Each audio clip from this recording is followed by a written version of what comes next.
সেই দিন এমন একদিন হবে যখন বাপ ছেলে থেকে পালিয়ে যাবে, বউ শাহরকে দেখেও দূরে সরে যাবে, ভাই বোন একে অপরকে চিনতেও অস্বীকার করবে, চারপাশে শুধু নাফসি নাফসির আর্তনাদ। মানুষ নিজের ঘামে এমনভাবে ডুবে যাবে যেন তার সমুদ্র হয়ে যায়। ঠিক সেই বিশাল ময়দানে এক মহান ব্যক্তি সবার জন্য ডেকে উঠবেন, আমাদের প্রিয় আকা, দুনিয়া ও আখেরাতের সর্দার হজরত মুহাম্মদ সাল্লাল্লাহু আলাইহি ওয়াসাল্লাম। তার মুবারক জবান থেকে বের হবে একটাই কথা, ইয়া রব, উম্মতি উম্মতি। তিনি আল্লাহর কাছে আমাদের জন্য সিফারিশ করবেন, আর এরপরেই শুরু হবে হিসাব কিতাবের ভয়ঙ্কর অধ্যায়। এরপর শোনো, সবচেয়ে প্রথম হিসাব নেওয়া হবে নামাজের বিষয়, কারণ রাসূলুল্লাহ সাল্লাল্লাহু আলাইহি ওয়াসাল্লাম স্পষ্টভাবে বলেছেন, কিয়ামতের দিন প্রথম প্রশ্ন হবে নামাজ নিয়ে। যদি নামাজ শক্ত হয়ে দাঁড়ায় তাহলে বাকি সব আমলও টিকে যাবে, আর যদি নামাজ দুর্বল হয় তাহলে সব আমল ভেঙে পড়বে। তারপর আসবে কয়েকটি কঠিন প্রশ্ন, তোমার জীবন কোথায় কাটালে, তোমার যৌবন কোথায় নষ্ট করলে, তোমার সম্পদ কোথা থেকে এলো এবং কোথায় ব্যয় করলে, আর যে ইলম পেয়েছিলে তার উপর কতটুকু আমল করলে। এরপর আসবে আমলের ওজন, যার পাল্লা ভারী হবে সে জান্নাতের দরজায় পৌঁছে যাবে, আর যার পাল্লা হালকা হবে তার পথ হবে জাহান্নামের দিকে। তারপর সামনে আসবে পুলসিরাতের ভয়ঙ্কর পরীক্ষার সময়। পুলসিরাত কি, কোথায় রয়েছে, কারা বিদ্যুতের মতো পার হয়ে যাবে, আর কাদের হাত ধরে আমাদের নবী সাল্লাল্লাহু আলাইহি ওয়াসাল্লাম টেনে নেবেন, এসব বিষয় নিয়েই এই আলোচনা। তাই শেষ পর্যন্ত মনোযোগ দিয়ে শোনো। পুলসিরাতের ঠিক আগে রয়েছে একটি গুরুত্বপূর্ণ অবস্থান, হাউজে কাউসার। মহাশরের ময়দানে এই হাউজ ঝলমল করবে। হিসাব শেষ হলে মানুষ গরমে ও তৃষ্ণায় অস্থির হয়ে পড়বে। ঠিক তখনই চোখে পড়বে আমাদের নবী সাল্লাল্লাহু আলাইহি ওয়াসাল্লামের হাউজ। তিনি নিজে দাঁড়িয়ে উম্মতকে হাতে করে পানি পান করাবেন। নবী সাল্লাল্লাহু আলাইহি ওয়াসাল্লাম বলেছেন, এই পানি দুধের চেয়ে সাদা, মধুর চেয়ে মিষ্টি, বরফের চেয়ে ঠান্ডা। এর সুগন্ধ কস্তুরীর চেয়েও উত্তম, আর এর পেয়ালা আকাশের তারার চেয়েও বেশি।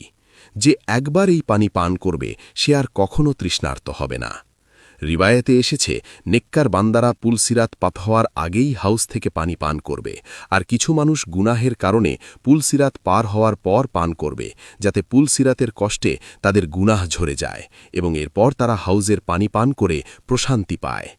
হাউজে কাউসারের পরেই আসে পুলসিরাতের চূড়ান্ত পরীক্ষা। এটি এমন একটি সাঁকো যার উপর দিয়ে সবাইকে জান্নাতে প্রবেশ করতে হবে, যা জাহান্নামের উপর স্থাপিত চুলের চেয়ে সরু এবং তলোয়ারের চেয়ে ধারালো। হজরত আবু সাঈদ খুদরি রাদিয়াল্লাহু আনহু থেকে বর্ণিত, সাহাবারা জিজ্ঞেস করেছিলেন, ইয়া রাসূলাল্লাহ, পুলসিরাত কেমন হবে? তখন তিনি বলেছিলেন, এটি এমন জায়গা যেখানে পা পিছলে যাবে। সেখানে থাকবে কাঁটা ও আঁচড়, নজরদের টেরা সাদান কাঁটার মতো ভয়ঙ্কর। মুমিনরা এই পুলসিরাতের উপর দিয়ে পার হবে, তবে সবার গতি একরকম হবে না। কেউ চোখের পলকে পার হয়ে যাবে, কেউ বিদ্যুতের মতো, কেউ পাখির মতো, কেউ ঘোড়ার মতো, আর কেউ উটের মতো ধীরে ধীরে এগোবে। এই গতির পার্থক্য হবে তাদের আমলের শক্তির উপর। কেউ সহজেই রক্ষা পাবে, কারো শরীরে আঘাত লাগবে তবু সে পার হবে, আর কেউ আঘাতপ্রাপ্ত হয়ে জাহান্নামে পতিত হবে। একবার হজরতে সাইয়েদুনা কাব আল আহবার রহমতুল্লাহ আলাইহি একটি আয়াতের তাফসীর করতে গিয়ে বলেছিলেন, তোমরা কি জানো মানুষ এই সাঁকোর উপর কিভাবে লড়াই করবে? এরপর তিনি নিজেই ব্যাখ্যা করেন যে জাহান্নাম এমনভাবে জ্বলবে যেন তার উপর চর্বি জমে চকচক করছে। নেক বান্দার পা পড়তেই এক ঘোষণা হবে, হে জাহান্নাম, আমার দল ছেড়ে দাও এবং তোর দল ধরে নাও। তখন জাহান্নামীরা পড়ে যেতে থাকবে, আর জাহান্নাম তাদের চিনে নেবে যেমন বাপ তার ছেলেকে চেনে। মুমিনরা এমনভাবে পার হবে যে তাদের কাপড়েও কোনো দাগ লাগবে না।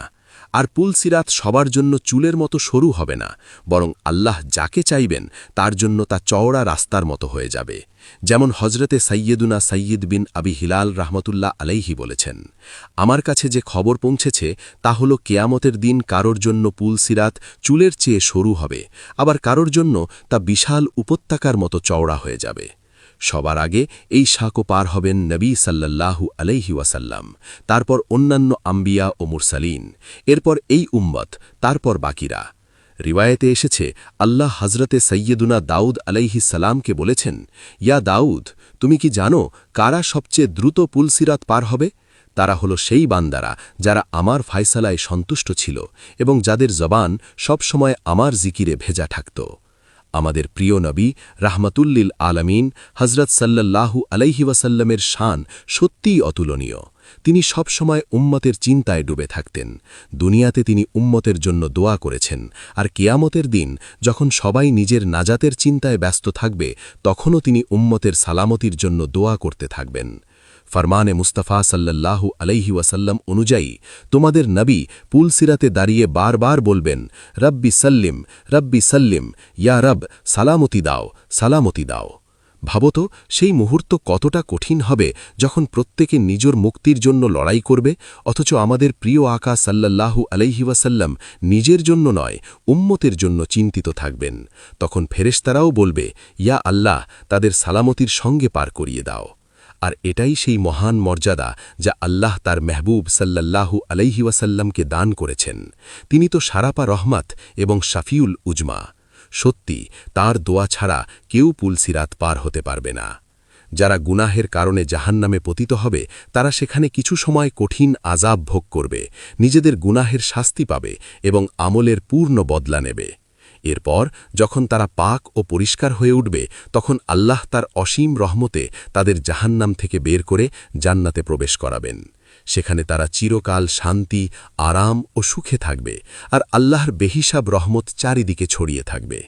হজরতে সৈয়দুনা আবু সঈদ খুদরি রাদিয়াল্লাহু আনহু বর্ণনা করেন, রাসূলুল্লাহ সাল্লাল্লাহু আলাইহি ওয়াসাল্লাম বলেছেন, জান্নাতীদের মধ্যে সবচেয়ে নিচু দরজার মানুষটির অবস্থাও এমন হবে যে আল্লাহ তার মুখ জাহান্নাম থেকে ফিরিয়ে জান্নাতের দিকে করে দেবেন।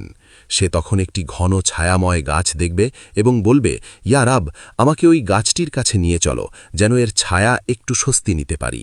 আল্লাহ তাকে জিজ্ঞেস করবেন, এটা দিলে কি আর কিছু চাইবে না? সে কসম করবে।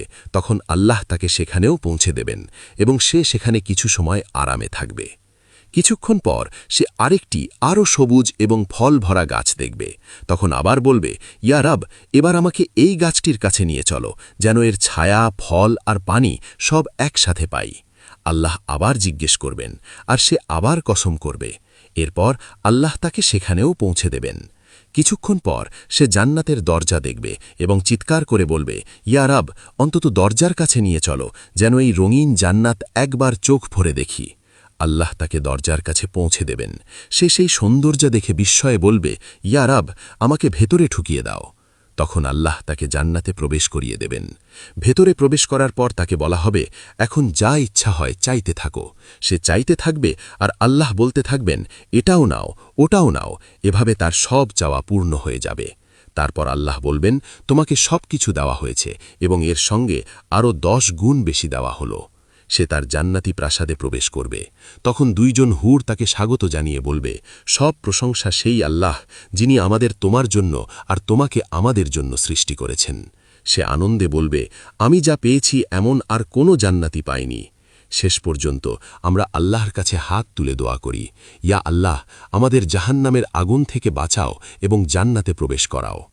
আজ এই পর্যন্তই। ভিডিওটি ভালো লাগলে লাইক করো এবং এরকম আরও ভিডিও পেতে চ্যানেলটি সাবস্ক্রাইব করে রাখো। আসসালামু আলাইকুম।